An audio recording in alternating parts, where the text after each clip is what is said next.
Hoje nós estamos no nosso segundo tema, que está aqui, ó, cheios do Espírito, o fruto do Espírito em nós.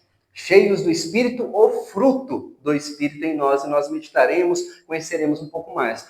No domingo passado nós meditamos, irmãos, a respeito sobre o Espírito Santo. Quem é o Espírito Santo? Se ele é Deus ou não é? E nós vimos que sim, ele é a terceira pessoa da Trindade, ele é o Deus que trabalha e aponta a palavra de Deus, o ensino do Senhor e aponta quem é Jesus Cristo para cada um de nós, para cada um dos seus eleitos, para cada um que ouve a mensagem e ali ela germina no coração.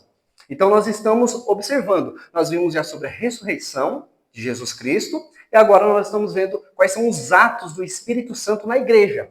O que ele faz na igreja. E em um determinado momento, nós vemos agora também o apóstolo Paulo falando ali para essa região, né, que eu vou explicar mais para frente um pouco sobre os Gálatas. Então, Gálatas capítulo 5, versículo 22 a 25, eu creio que é um texto que muitos até sabem de cor, né? Um texto da palavra do Senhor, e muitos já conhecem, já estudaram, já pesquisaram sobre isso, mas eu creio que a palavra de Deus é rica e eficaz e nós precisamos ler todo dia o mesmo versículo, não tem problema, aquele versículo sempre falará conosco. E isso que nós iremos fazer essa noite. Então diz assim, Gálatas capítulo 5, versículo 22 ao versículo 25. Eu coloquei ali até o versículo 23, mas é até o versículo 25. Então diz assim a palavra de Deus, pode deixar isso mesmo. Mas o fruto do Espírito é amor, alegria, paz, longanimidade, benignidade, bondade, fidelidade, mansidão, domínio próprio. Contra estas coisas não há lei. E os que são de Cristo crucificaram a carne com suas paixões e concupiscências. Se vivemos no Espírito, andemos também no Espírito. Amém. Essa é a palavra do Senhor. Vamos orar? Ó Deus, sua palavra foi exposta, foi lida, ó Deus. Cada irmão, eu creio que acompanhou, ouviu a palavra do Senhor. E, ó Deus, aplique essa palavra no nosso coração, ó Deus. Tenha misericórdia de cada um de nós. Em nome de Jesus. Amém. Irmãos, eu creio que a pergunta essencial que todo cristão precisa responder com uma certa honestidade, e eu preciso fazer essa pergunta para você, como se reconhece uma vida cheia do Espírito Santo? Como hoje você, se você responderia, ou respondesse para alguém, poderia responder essa pergunta? Como se reconhece uma vida cheia do Espírito Santo? E muitos, imediatamente, pensam nas experiências emocionais intensas, em dons espirituais extraordinários, porque ali o Espírito Santo está. Então, se a pessoa está cheia do Espírito Santo, ela mostra isso em línguas, ela mostra isso em dons, ela mostra isso em coisas extraordinárias, ou seja, em manifestações visíveis de poder. E a palavra de Deus aqui nos apresenta de uma resposta um pouco mais profunda e um pouco mais sutil para nós, que ao mesmo tempo transformadora, que é o quê? Uma vida cheia do Espírito Santo é reconhecida pelo fruto do Espírito. Mais uma vez, uma vida cheia do Espírito Santo é reconhecida pelo fruto do Espírito, ou seja, pelo caráter do cristão, pelo caráter de Cristo na vida de um homem, na vida de uma mulher. Então, vivemos em uma época, irmãos, que é marcada por algumas coisas que, às vezes, devem sim nos incomodar. Que é o quê? Aparências, performances religiosas. E Deus não se impressiona com isso. Nós vemos vários profetas de Deus dizendo, olha, eu quero adoradores em espírito e em verdade, eu quero adoradores que não adorem com holocaustos. Eu não estou nem aí. Eu não estou preocupado com o derramamento de sangue. Eu quero ali lábios, coração que de fato louvem, engrandeçam o meu nome. Deus ele não se impressiona com performance, com grito, com oratórias. Ele olha para o coração. E isso você precisa ter em mente essa noite, irmãos. O Senhor, ele olha para o seu coração e ele examina o fruto. Ele não examina como que você fala na igreja, como que você se comporta com outras pessoas no determinado momento ali, como se fosse uma religiosidade mesmo, sabe? Práticas religiosas que mostram e apontam que uma pessoa ali é religiosa. Não, o Senhor, ele vê o seu coração e ele examina o fruto. Por quê? Jesus disse em Mateus capítulo 7, versículo 16, pelos frutos os conhecereis. Portanto, é preciso perguntar, que frutos temos produzido? Essa noite é o momento da gente pensar nisso. Que fruto? Que não meu irmão, não outra pessoa do meu lado está produzindo. O que eu, como cristão, tenho produzido ao Senhor. O que eu tenho ofertado ao Senhor. Os cânticos, os textos que nós lemos e cantamos hoje, eles todos eles apontam para essa mensagem aqui. O Senhor, cria em mim um coração. Porque às vezes, Senhor, eu não tenho buscado, eu não tenho mostrado frutos ao Pai de arrependimento. Frutos de fato que eu sou um servo do Senhor, que eu sou uma serva do Senhor. E por isso, para responder essas coisas, irmãos, precisamos entender o contexto aqui de Gálatas, capítulo 5. O apóstolo Paulo, ele está tratando aqui uma série de desvios e ameaças na igreja de Galácia. Para que você possa compreender mais ou menos no sentido geográfico, hoje é a Turquia, tá bom? Aquela região toda da Turquia, e aí eles tinham a Galácia, ou os Gálatas do norte e do sul. E possivelmente o apóstolo Paulo está enviando para essa região do sul, que é onde tem Listra, Derbe, Antioquia, todas essas igrejas. Então, às vezes a gente acha que Gálatas é uma cidade, é um povo, mas não, é uma região geográfica. É como se eles estivessem enviando para a região metropolitana de São Paulo. Não é só São Paulo, é Guararema, é Jacareí, eu acho, Mogi, estão tudo ali na região metropolitana. Então, é basicamente a mesma coisa, ok? Guarulhos, tudo isso aí. Então, ele envia ali porque havia um sério problema naquelas igrejas. Um sério problema. Qual que era o sério problema? Falsos mestres, conhecido como judaizantes. No primeiro capítulo aqui que nós vemos em Gálatas, apresenta isso. O apóstolo Paulo, ele sobe e ele vê ali, ele tem que dar um puxão de orelha num homem chamado Cefas. E ele fala, e ele escreve de forma bem tímida, né? Porque assim, Cefas, você não vai entender quem é. Mas se você olhar no Novo Testamento e for um leitor do Novo Testamento, né, dos evangelhos, você vai saber que Cefas era o verdadeiro nome de Pedro. E Pedro era apelido, significava rocha. Então ele chega no apóstolo Pedro e exorta o apóstolo Pedro. Porque o apóstolo Pedro estava vendo que aqueles mestres, que aquelas igrejas estavam falando que, olha, Cristo Jesus é bacana, é bom, mas você precisa observar a lei também. Jesus, por só Jesus, não salva ninguém. É Jesus e alguma coisa mais. É Jesus e obras. Jesus e um comportamento bonito. Jesus e um jeito bonito, um jeito diferente de ser crente. E aí ele fala, olha, Pedro, você sabe que não é assim. Você sabe que não é dessa forma. E de fato ali há esse momento ali constrangedor, podemos dizer, onde ele precisa apontar e mostrar para aquela igreja. E depois de muito tempo, ele registra e ele manda essa carta para essa região, falando, olha, esses falsos mestres vocês devem enviar para fora da igreja, porque eles estão minando o sério do evangelho, que é a salvação em Cristo Jesus, pela fé em Cristo Jesus. Somente nós somos justificados pela fé e santificados pela obra do Espírito, não por obras da carne, nem por força humana. É isso o Evangelho é para constranger cada um de nós, irmãos. Não é por mim, não é porque eu procuro ser melhor a cada dia, não é porque eu procuro ser parecido com Cristo, não é porque eu faço algum esforço, não. É pelos méritos de Cristo Jesus na cruz que eu vou para o céu. E como um cidadão do céu, eu devo me comportar diferente. Eu devo me comportar diferente. Então aqui, dá uma olhada, que a seguir ele faz então, explica a respeito disso, aponta os falsos mestres, e aí ele faz uma questão que é muito importante. Ele fala, olha, a natureza humana é dessa forma. E os frutos da natureza humana são essas. São destruidores. Eles rebentam cada um de nós. Mas, aí ele faz um contraste. O fruto do Espírito, aquele que foi nascido da água e do Espírito, ele tem um único fruto com múltiplas virtudes interligadas que refletem a imagem de Cristo.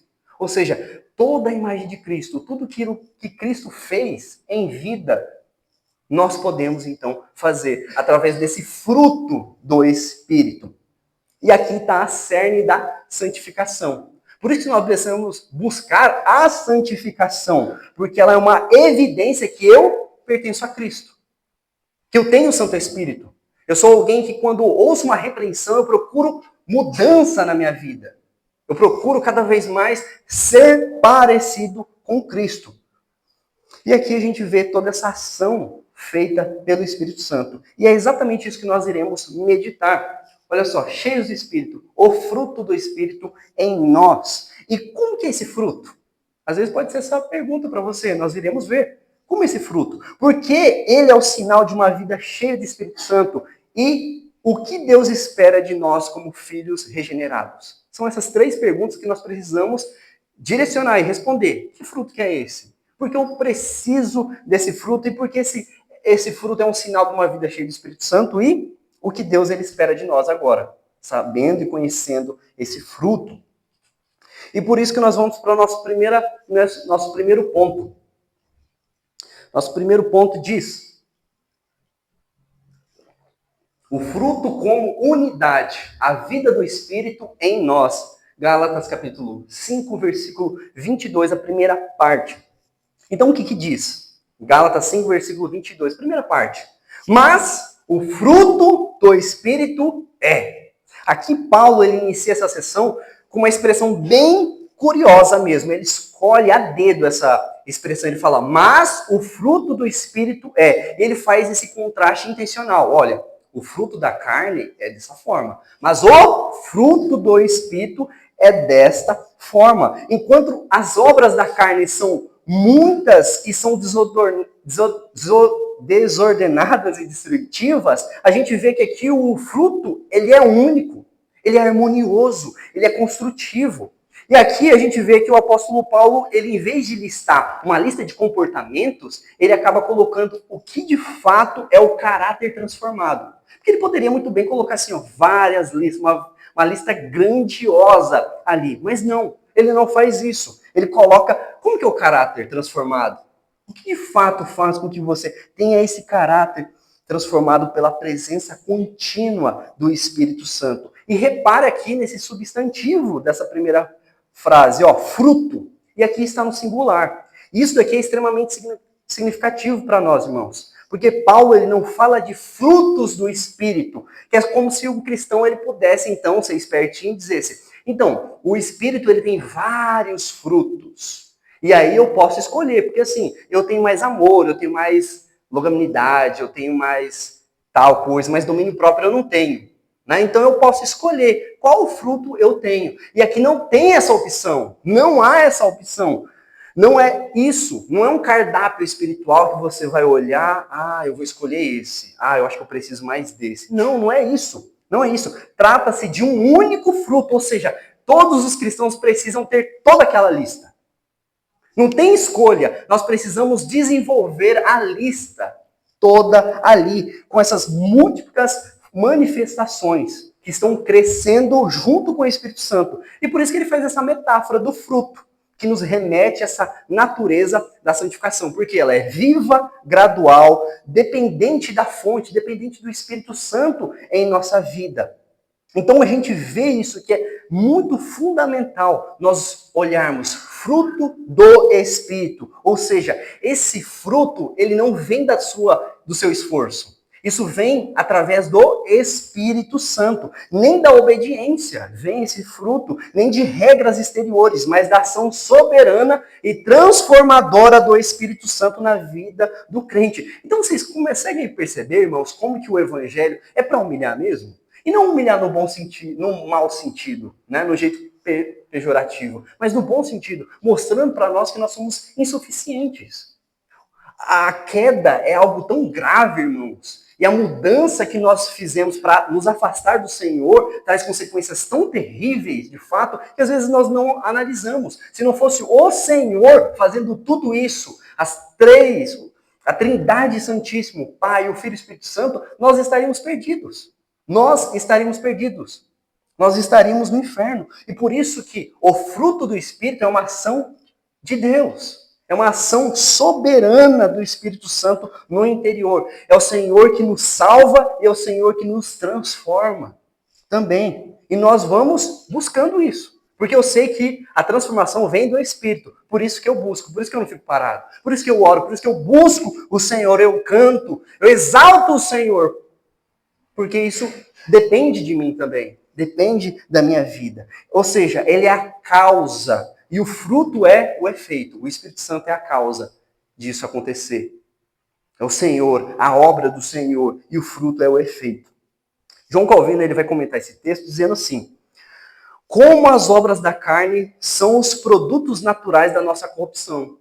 Os frutos do nosso coração são as coisas mais naturais para a gente fazer. Assim, o fruto do Espírito é a obra graciosa de Deus em nós. O Senhor derrama graça na nossa vida e isso começa a transformar no nosso coração. Nenhuma parte do fruto do Espírito é produzida por nós mesmos, mas tudo vem da onde? Do Espírito. E por isso, cada um de nós, irmãos, precisamos olhar para esse texto com um coração humilde. Aqui que a gente precisa olhar com um coração humilde e reverente, porque muitos de nós fomos ensinados até de uma forma, quem sabe, piedosa mesmo, uma forma cuidadosa, de que é através, então, da sua frequência na igreja que você, então, vai conseguir medir se você é crente ou não, que você vai conseguir evitar pecados ou não. E tudo isso é importante mesmo. Eu vir na igreja, eu buscar o Senhor em oração, estar aqui em comunidade, tudo isso é importante. Mas Paulo nos lembra que a verdadeira marca de um cristão cheio do Espírito é um caráter transformado. Não é só performance. Não é se você ora bem. Não é se você toca um instrumento, se você canta, se você prega. Não é isso, irmãos. Não são performances, e sim o seu caráter revelado ao mundo, revelado à igreja. Como está o seu caráter? Como está o fruto do Espírito que nós lemos aqui? Sendo revelado através da sua vida, aqui na igreja e na comunidade de Guararema, onde você trabalha. Como tem sido isso? Porque é dessa forma que é evidenciada. E essa transformação, é claro, irmãos, que não é instantânea, mas ela é contínua e inevitável na vida daquele que nasceu verdadeiramente no Senhor. Então, o que nós esperamos não é uma santificação perfeita assim que você muda, porque você precisa matar, e nós meditaremos a respeito disso, mortificar o corpo, o nosso coração. Então é algo progressivo a santificação, mas um verdadeiro cristão ele não fica parado. Ele busca constantemente o Senhor. Ele quer o Senhor, ele quer produzir mais frutos que evidenciam o Senhor. Por isso, devemos examinar nossas vidas, irmãos. Há evidências do fruto do Espírito no nosso casamento?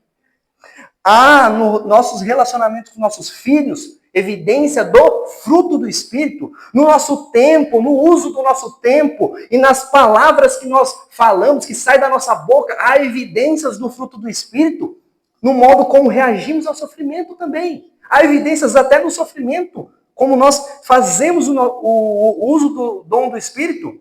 A crítica, a reprovação, tudo isso precisamos meditar, irmãos. Será que eu estou, de fato, buscando o Senhor? De fato, eu estou evidenciando na minha vida, na minha família, os dons do Espírito?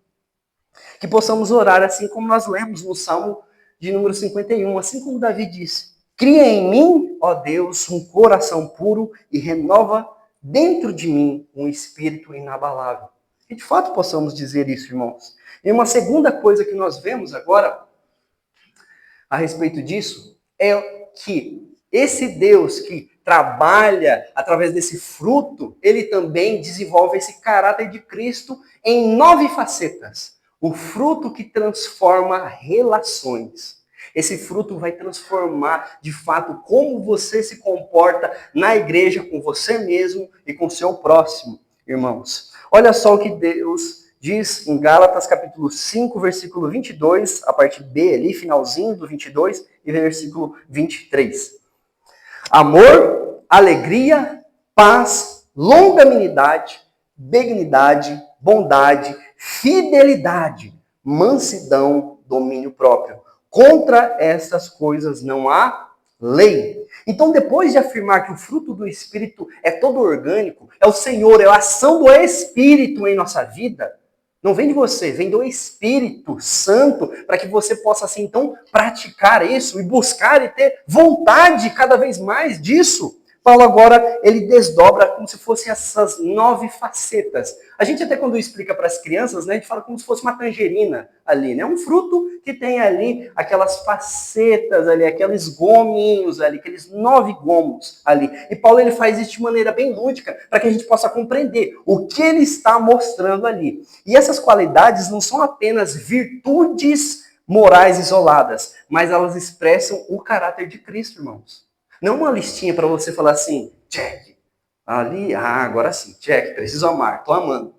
Não, é o caráter de Cristo. Por isso, tudo que nós fazemos precisa refletir o caráter de Cristo em nós. E aqui eu separei em 3. Os teólogos, eles separam em 3 e eu bebi ali deles, né? A primeira coisa que a gente vê dessas 9 eu dividi em 3, a primeira coisa para que vocês possam compreender é que são virtudes internas.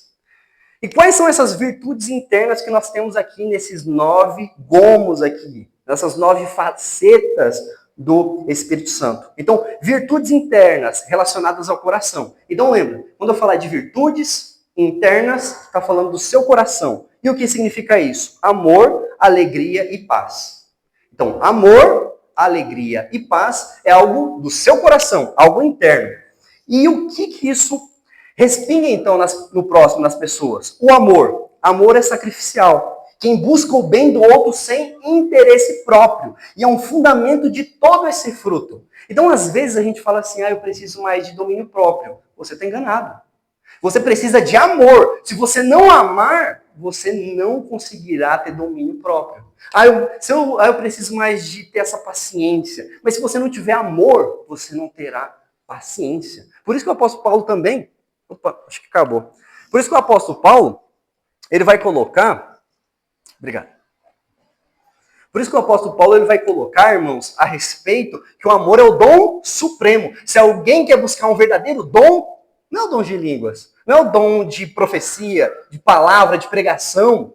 Não, é o amor. E a igreja, nós às vezes não buscamos isso. Nós queremos o quê? Coisas que fazem aparecer. Coisas que muitas vezes nos vão dar glória, nos vão dar notoriedade. E isso não está fazendo a vontade de Deus. A vontade de Deus é que nós possamos ter esse amor evidenciado na vida da igreja, no crente. Então, a primeira coisa do meu coração que precisa estar cheio, irmãos, é a base, amor. A segunda, a alegria. E essa alegria, o que significa? É um contentamento profundo em Deus, independente das circunstâncias. Então, através do Espírito Santo, eu tenho o amor verdadeiro, eu tenho essa alegria que, independente das circunstâncias, eu estou no Senhor. E não é um otimismo superficial, irmãos, mas o fruto da certeza que eu pertenço ao Senhor. Então, eu estou sofrendo, está difícil, mas eu tenho alegria, porque eu pertenço ao Senhor. Porque eu sei que se o Senhor me levar, eu estarei lá com Ele. Eu sei que essa dor aqui está incomodando, mas eu sei que essa dor não será eterna, porque eu estarei com o Senhor, Ele vai enxugar a minha lágrima. Então, você vê a ação do Espírito Santo e colocando a ação no nosso coração, então amor, alegria e a última, paz. Tranquilidade interior, vinda dessa reconciliação com Deus. Então, a partir do momento que eu tenho essa reconciliação, eu não fico ali louco. Será que Deus me perdoou? Será que não sei o quê? Será que aconteceu tal coisa? Não, porque eu tenho essa paz interior. E vemos uma coisa muito interessante, irmãos, que é um exemplo para a nossa igreja. Um grande exemplo para a nossa igreja que eu tenho meditado durante essa semana. É a vida que Deus tem feito dos irmãos doentes da nossa igreja. Né? Toda vez que eu vou... Só um pouquinho.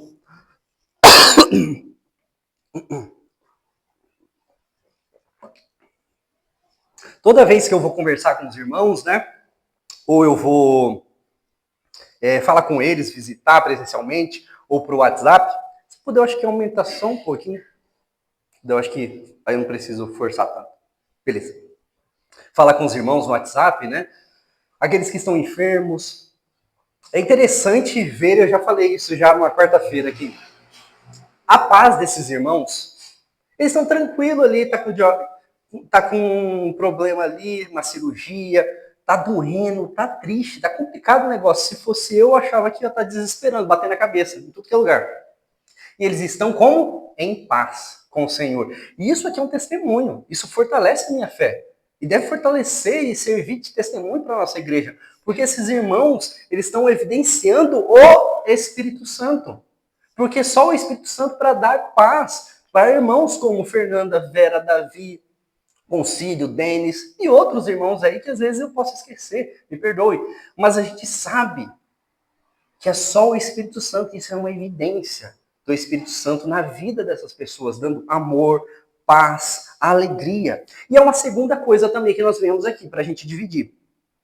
Virtudes relacionais. Então a gente viu virtudes interiores, que é do seu coração, que é o quê? Amor, alegria e paz. E agora, virtudes relacionais, que você vai agora resolver com as pessoas. A primeira é longanimidade, a segunda, benignidade e terceiro, bondade. A longanimidade, irmãos, o que significa? Às vezes a gente lê e fala, o que seria ser longânimo, né? E aqui, de forma bem tranquila, para os irmãos não se esquecerem, é paciência prolongada diante das provocações. Você tem uma paciência que é prolongada mesmo diante dessas provocações e a capacidade de suportar ofensas sem responder com ira maligna, ira do coração humano. Isso o Senhor, ele dá para nós. Isso o Senhor dá, está aqui, o Espírito Santo. E quantas vezes nós temos buscado isso? De ter uma paciência prolongada diante das provocações. Benignidade, outra palavra também que a gente fala, o que significa isso? Isso significa gentileza, mas não é uma gentileza qualquer, é uma gentileza ativa, disposição para fazer o bem com bravura e ternura. Ou seja, você não espera o outro ser gentil com você para você ser gentil. Você é benigno. Você é gentil, ativo, você vai atrás dessa pessoa, você faz gentilezas sem as pessoas pedirem. Porque é uma ação do fruto do Espírito. E a terceira que temos para nós relacionarmos é a bondade, ou seja, integridade no agir. Justiça com misericórdia. A bondade visa o bem verdadeiro do outro, mesmo quando é difícil. Mas eu faço isso não é porque eu quero, é porque o Espírito Santo está em mim, então eu devo ser bom. Eu devo ser justo, mas eu tenho que transmitir essa bondade. Então já vimos essa primeira coisa que está no nosso coração, do relacionamento, e agora virtudes espirituais, ou seja, diante de Deus e para você mesmo, que termina fidelidade, mansidão e domínio próprio. Então, essas três aqui são virtudes espirituais. Fidelidade, lealdade, é isso. Fidelidade é lealdade. Aqui não se trata de uma fé salvadora, mas da fidelidade prática, digna de confiança em tudo. Ou seja, uma pessoa que é fiel, uma pessoa que é confiável. Então, um crente, ele é confiável. Um crente, você pode ficar tranquilo, vou deixar meu celular ali, eu sei que ninguém vai pegar. Crente, ele tem isso no coração e ele evidencia isso. Outra coisa, ser manso. Se a gente está imitando a Cristo, Cristo foi manso. Então, aqui está a mesma coisa. Essa humildade com firmeza é a força controlada pelo Espírito. Ou seja, ser manso não é ser fraco. Ser manso não é ser bobo, mas sim submisso à vontade de Deus. É isso que significa. Cristo, ele era submisso à vontade do Pai, assim como nós devemos ser submissos à vontade do Pai, à vontade do Filho, do Espírito Santo. E é essa mansidão, essa humildade, mas com firmeza. É isso ser manso. E domínio próprio, que é o quê? A gente já sabe muito bem. Autocontrole, a capacidade de dizer, principalmente, não à carne. Normalmente a gente fala assim, domínio próprio é para a gente não responder os outros, né? A gente sempre fala assim dos outros. Mas aqui, esse domínio próprio que o Espírito te dá é um poder que o Espírito Santo te dá também para que você possa dizer não a você mesmo. E aí que é o difícil. Você vai dizer não à sua carne. Você está guiado pela essa mente renovada de Cristo. Ou seja, vem esse desejo maligno, esse desejo da carne para você fazer qualquer outra coisa e você tem esse domínio próprio de dizer não. Então, olha só, irmãos, essas 9 facetas, elas não desenvolvem de forma separada. Elas crescem juntas. Às vezes, a gente pode dar uma notoriedade para uma ou outra, mas a gente precisa ter todas desenvolvidas. Por isso que Paulo fala, contra essas coisas não há lei. É isso. É isso. O apóstolo Paulo está dizendo que não há nenhuma lei humana ou divina que condene essas coisas. Não há, somente o Espírito. Por isso que Martin Lloyd Jones ele vai dizer o seguinte, é uma frase um pouquinho maior, mas os irmãos vão compreender. O fruto do Espírito é, em última instância, o retrato de Jesus. Então, o que é o fruto do Espírito? O retrato de Jesus. Ele foi o homem mais amoroso, mais alegre, mais pacífico, mais paciente, mais bondoso, mais fiel, mais manso e mais autocontrolado que já viveu. Ser cheio do Espírito é ser conformado à imagem de Cristo. Então, olha só, irmãos, como eu vou ser cheio do Espírito? Olhando e buscando a Cristo Jesus. Ser parecido com Ele, irmãos. É isso que nós devemos fazer. Então, por isso, irmãos, aqui somos chamados a examinar com essa qualidade nossas relações e o estado do nosso coração. Talvez você possa ter se acostumado em medir a sua maturidade espiritual com a frequência dos cultos. Poxa, eu acho que eu estou perto de Deus. Por quê? Porque eu estou lendo a Bíblia e porque eu estou vindo no culto. Isso também é algo bom, é algo maravilhoso que nós precisamos fazer. Mas, muitas vezes, Deus está perguntando para nós, como você tem sido diante da sua casa? Você tem sido mais amoroso? Você tem sido mais paciente? Você tem sido mais manso? Porque isso também são algo para a gente regular a nossa maturidade espiritual. Muitas vezes, irmãos, nós olhamos então coisas físicas, mas para o nosso coração, se eu estou mais amoroso, mais controlado, se eu estou mais manso, às vezes a gente esquece disso. E é isso que o Senhor, Ele quer. O mundo está faminto, irmãos, para ver cristãos, pessoas que são cópias de Cristo. Mini cristãos ali, que não apenas falam, mas que vivem aquilo que eles falam. Seja no lar, no trabalho, na igreja. Em todos esses campos onde o Espírito ele deve cultivar, então, isso para nós. E aqui uma terceira ideia também para nós. Por isso que a gente deve compreender. Eu estou andando no Espírito ou ainda estou andando na carne?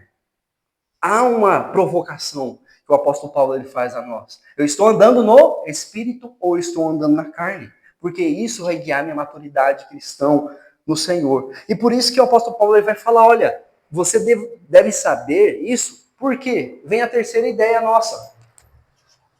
Terceira ideia nossa, a crucificação da carne, a morte necessária para uma vida frutífera. Gálatas 5, versículo 24. E os que são de Cristo Jesus crucificaram a carne com suas paixões e concupiscências. E a gente vai procurar entender o que é isso. Basicamente, o apóstolo Paulo ele está afirmando de forma forte, decisiva e profundamente prática. Os que são de Cristo Jesus crucificaram com ele. Foram crucificados com ele. Ou seja, quem você é hoje, o seu coração, não deve ser mais aquilo que era antes. Você foi morto e foi ressuscitado em Cristo Jesus. E essa linguagem é de forma radical e definitiva mesmo. Aqui a ideia aqui da palavra, ela está no tempo de ação passada mesmo. Ou seja, vocês foram, não é que vocês irão no futuro, não. Vocês já foram. Então vivam como verdadeiro cristão. Vivam de fato como foram mortos e agora não vivem para vocês mesmos. Não vivem mais para a carne. Não é isso. Então, o que nós entendemos aqui, irmãos? Que no momento em que fomos unidos com Cristo, pela fé, espiritualmente, a nossa carne, ou seja, a nossa natureza pecaminosa, que se opõe a Deus, ela foi colocada na cruz com Ele. Ou seja, agora, através do Santo Espírito, eu consigo controlar, eu consigo desenvolver, porque o Espírito está comigo. E essa imagem da crucificação da carne ecoa esse ensino de Paulo. Olha o que diz em Gálatas capítulo 2, versículo 20. Fui crucificado com Cristo. Logo, já não sou eu quem vive, mas Cristo vive em mim. Então, essa união com Cristo em sua morte significa, assim como ele morreu para o pecado, nós também morremos para a escravidão da nossa carne. Ele morreu para que nós possamos, assim, ser libertos, irmãos. E isso é algo maravilhoso. E aqui é uma palavra que às vezes a gente fica perguntando, o que é essa, né? Consciência, né? Essa palavra aqui, irmãos, refere-se não apenas a desejos sensuais, a desejos que você tem. E é isso. concupiscência da carne, como se fosse desejos ali da carne, mas todo tipo de anseio que você coloca em cima do Criador. Então, sabe, aqueles pensamentos que você está colocando e exaltando a criatura ou ídolos em cima do Criador, isso são concupiscências da carne, são desejos da carne, e nós devemos correr disso. Nós não temos mais nisso, porque esse pensamento que a gente tinha, pensamento maldoso, esse pensamento de alimentar a nossa carne, foi morta em Cristo Jesus. E precisamos buscar, então, o Espírito com o Senhor. Assim como João Calvino disse, Paulo aqui não fala de uma crucificação futura, mas de algo que já aconteceu. Todos os que pertencem a Cristo devem considerar a sua carne como condenado à morte e sem mais direito de governar. É como se fosse assim, Jesus Cristo tira a nossa carne, o nosso eu do trono e fala, agora não é mais.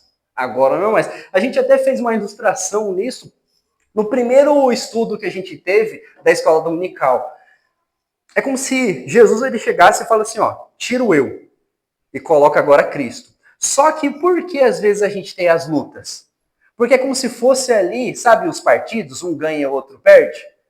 No meu governo, aquilo era melhor, não era? E é basicamente isso que o nosso eu fala. Olha, quando era eu, você não precisava fazer isso. Ó, quando eu era eu e não esse Jesus aí, eu fazia outras e outras coisas. Você não precisava ficar pedindo perdão. Você não precisava ficar se relacionando com essa gentalha, com esse povo. Você não precisava, então, ter paciência. Por quê? Porque eu comandava a sua vida. É basicamente isso que o eu ele fica fazendo conosco. E a gente precisa dizer para ele, para o eu, assim, Cristo governa.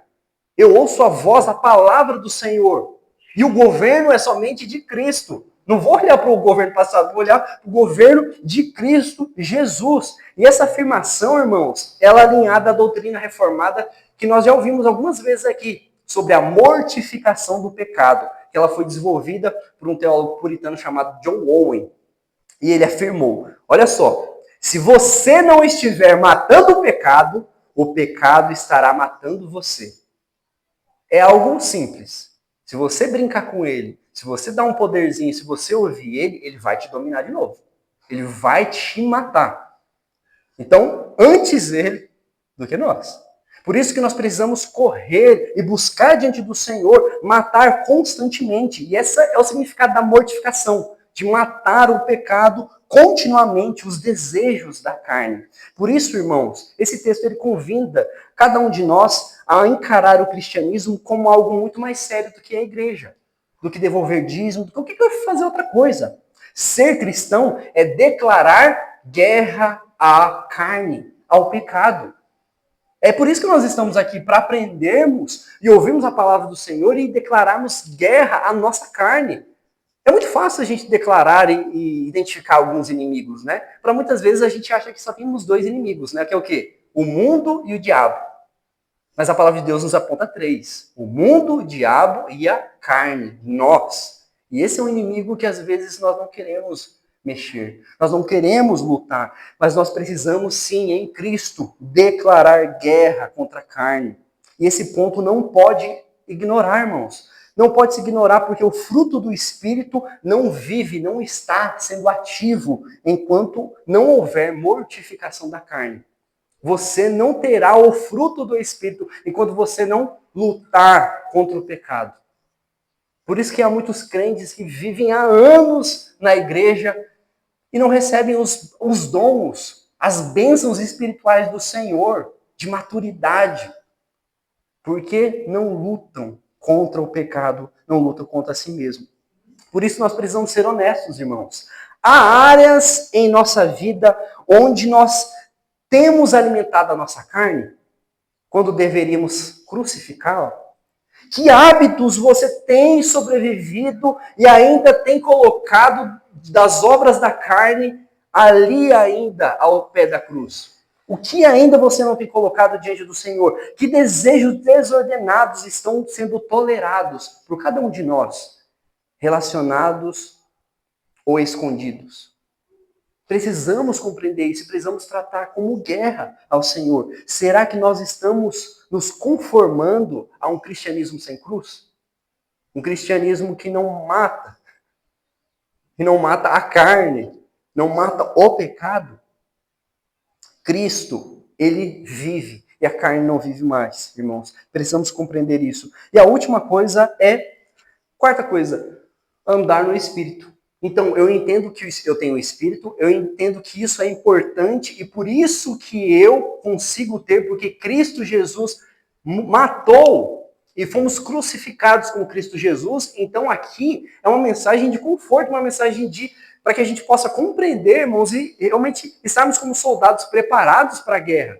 Porque em Cristo Jesus eu agora posso andar no Espírito. Cada um de nós podemos andar no Espírito, que é viver de forma coerente com essa nova vida. Gálatas 5, versículo 25. Se vivemos no Espírito, andemos também no Espírito. E essa frase breve aqui resume todo o ensino prático da santificação. Se você vive, se você foi morto em Cristo e ressuscitou, por que você não está andando em santificação? Porque ainda você insiste em alimentar a carne. Porque você ainda força ainda a não viver de forma coerente com essa nova vida que o Senhor colocou no Senhor. E essa construção que a gente vê, se vivemos no Espírito, ela está estabelecida numa realidade. Precisamos viver essa realidade, porque nós fomos estabelecidos com o Senhor. Estamos com o Senhor. É basicamente o apóstolo Paulo dizendo assim, se o Espírito nos deu a vida, então nossa vida diária deve seguir essa direção, o compasso, a estrada, a guia do Espírito Santo. E aqui está falando sobre essa doutrina da santificação progressiva. O que significa isso? É que não tem como um passo de mágica você mudar. É algo que você precisa buscar. O Espírito já colocou no seu coração. Então você precisa fazer o quê? Buscar. E nós temos buscado isso. Buscado o Senhor de forma progressiva. Sabe, como se fosse cada passo. Será que todo dia eu estou dando um passo de cada vez para mortificar, para matar o que eu quero no meu coração e fazer o que o Cristo quer na minha vida? Por isso que Paulo está nos chamando a essa coerência espiritual. Não basta viver no Espírito de forma posicional, de uma forma ali que as pessoas percebem porque você fala uma coisinha ou outra. Mas é necessário andar com o Espírito de forma prática. Isso significa em todas as áreas. Não é só ser amoroso na igreja. É ser aonde você não quer ser amoroso e você precisa. Não é ter domínio próprio e não responder aos irmãos da igreja. Mas aonde há pessoas que não são seus irmãos, que servem ao mundo. Você precisa. Por isso que Martin Lloyd Jones ele explica, a santificação não é passiva. O Espírito atua, mas nós também andamos. Então o Espírito trabalha no meu coração, mas eu preciso também buscar. O cristão ele vive uma vida de obediência constante, de sensibilidade e direção do Espírito Santo. Pois ele não nos conduz como marionetes, mas como filhos. Nós não somos marionetes na mão de Deus, onde ele vai fazer coisa ali, não. Não, ele instrui. Ele te dá toda a preparação que você precisa, como se você estivesse preparando seu filho, sabe? Você dá tudo, você investe tudo. Mas se ele não quiser, ele vai ficar parado, não é? Então, da mesma forma, nós, como cristãos, o Senhor, ele capacita, ele dá tudo que é extraordinário para que nós possamos, então, vivermos como cristãos. Mas eu tenho andado, eu tenho buscado o Senhor, e isso precisa ter uma mudança na nossa vida, irmãos. Precisamos. Então, esse versículo aqui, para que a gente possa compreender e encerrar nosso estudo, aqui, irmãos, nós precisamos entender o que significa andar no Espírito. Primeiramente, obedecer a palavra, mesmo quando nós sentimos as coisas que nos dizem ao contrário, mas eu preciso obedecer. Então, viver no Espírito é obedecer a palavra. Segunda, recusar alimentar a carne. Eu não alimento a carne. Terceiro, buscar a direção de Deus em oração, não apenas nas decisões grandes, mas nas pequenas também. Quarto, demonstrar o fruto do Espírito nas situações cotidianas. É isso, irmãos. Nós precisamos andar no Espírito. E o nosso chamado essa noite, o chamado do Senhor para nós, para que a gente possa sair, saber o que nós devemos fazer, o Espírito de Deus fala a nós. E diante dessa palavra, nós não podemos permanecer indiferentes. Então, primeiro, irmãos, faça essa autoavaliação hoje e saia daqui fazendo essa autoavaliação. Você tem dado fruto?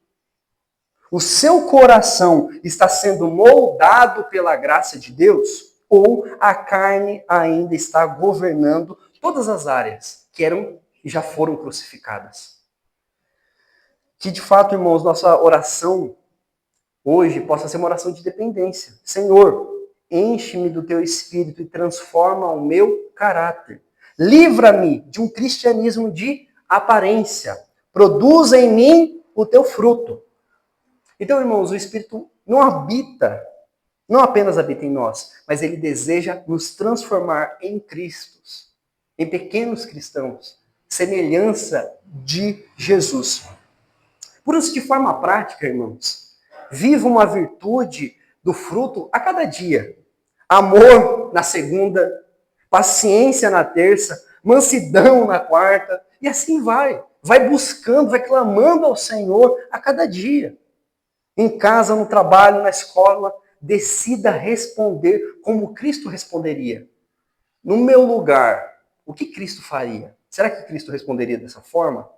São coisas importantes que às vezes a gente tem ali a direção, a palavra, mas a gente não pensa. Poxa, será que Cristo faria essas coisas? Será que Cristo pensaria dessa forma? Será que Cristo veria essas coisas da mesma forma que eu quero ver?